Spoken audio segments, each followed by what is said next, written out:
Hello everyone! Today I'm going to be showing you how to make this cute little bias tied bow on a one-size-fits-all headband. These are really gorgeous bows. I love these on babies. They're so pretty and they're very simple and quick to make.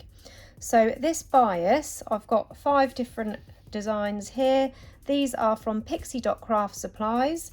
And I've got some florals and some complementary colours so you can mix and match. I will show you some bows using more than just, one colour like this one. So keep an eye on my channel for future videos including these. But today I'm going to show you how to make this one with this gorgeous lemon and blue floral bias. The headbands that I use, the one size fit all, you can buy them as they are. I got mine from AliExpress. I will pop a link in the description below. Or you can make your own from 𝘱𝘳𝘰𝘮 if you've got some coloured tights. Or you can buy the nylon strips, already just the strips from AliExpress. I will link them in the description below as well. And you cut off around 5 centimetres and then they naturally kind of roll in at the sides. And if you just pull it, just keep going all the way around and pulling at it. That will form one of those super soft one size fits all headbands. There are a couple of ways of doing it. I do tend to buy mine ready made, but sometimes when you buy them ready made you can get really thin ones and they're not so good quality. I'll try and find where I got these ones from because these are lovely and thick and soft, so I will try and find a link for these ones and pop it in the description below. So we're doing the lemon and blue with a pale lemon headband to go with it. So what you need to do is cut some bias, and this bias is just under 1 inch or 2 centimetres wide, and this is cut to 35 centimetres in length or around 13 3/4 inches in length. And to make this bow I like to fold it backwards, so I've got the folded part of the bias facing downwards, so I'm going to fold it in half to find the centre, then take a pinch of that centre.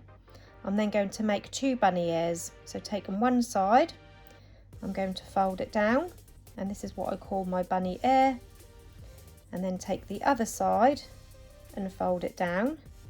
So we've got these 2 bunny ears and these 2 tails at the end. Try to get them as even as you can. So I'm just going to pull that down a little bit so we're all nice and even at the top and at the bottom. And then I'm just going to take it like this with the finger in the middle and a thumb and finger the other side, holding it all in place.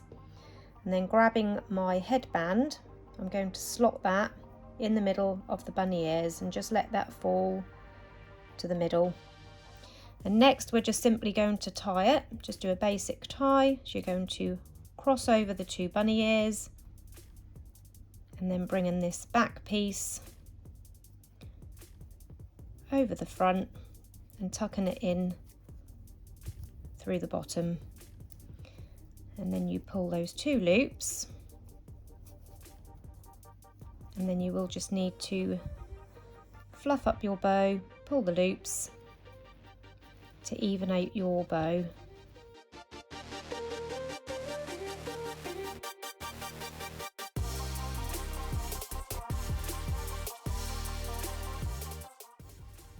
And then this here needs to be twisted to face the correct way, and then just keep pulling at the loops and the tails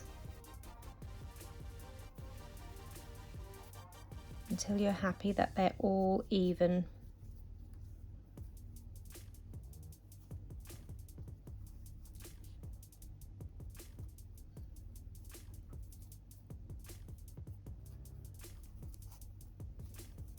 So you end up with a bow like this, and then next we can cut the tails.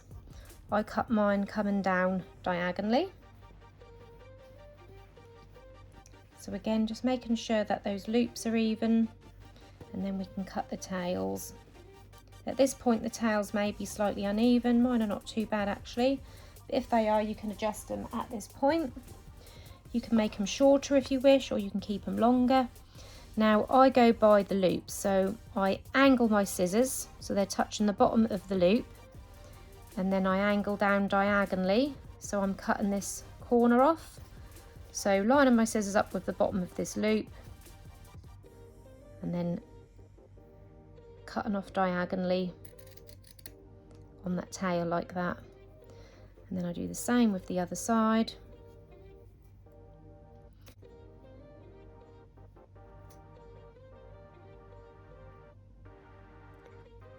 And then cut up diagonally. So you end up with this pretty little sailor type hair bow. Now you can leave it like this, but I like to use some fray stop on the ends. I did try this on a scrap piece, but I can't find it.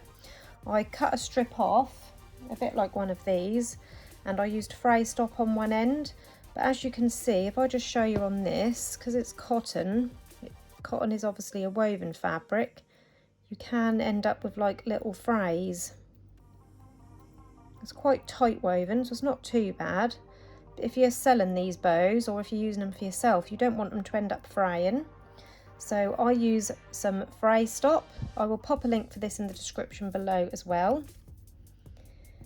And then I just turn the bow upside down, open up the folds on the bias, and then I just run a bead along the very end. That does say on the instructions to add it like this and then rub it in with your fingers, but I don't rub it in, I just add this bead. I use the nozzle a little bit, so I just add a little bit to the end, blending it with the nozzle slightly all the way across. And then I just gently fold those back over, pushing it into the glue, and then I will just leave that glue to dry, and that will prevent those ends from fraying. I'm going to do the same with this other end. Another thing that I like to do with these is just pop some hot glue just underneath where the knot is on the bow, and that will just ensure that the bow stays all in place and it doesn't come untied. I do that on both sides of the knot on the underside of the bow, so then it is nice and secure on the headband, and if anyone pull these loops, that shouldn't untie. If you want to, you can also pop some just inside the bow loops as well. Tiny little bit, not too much, just to make sure that the bow stays in place. And there you have your finished bias bows on baby headbands. I hope you enjoyed this quick little tutorial. If you did, please hit the like button. Don't forget to subscribe to my channel, and if you press the bell button, that will turn on notifications. Thanks for watching everyone. Bye bye.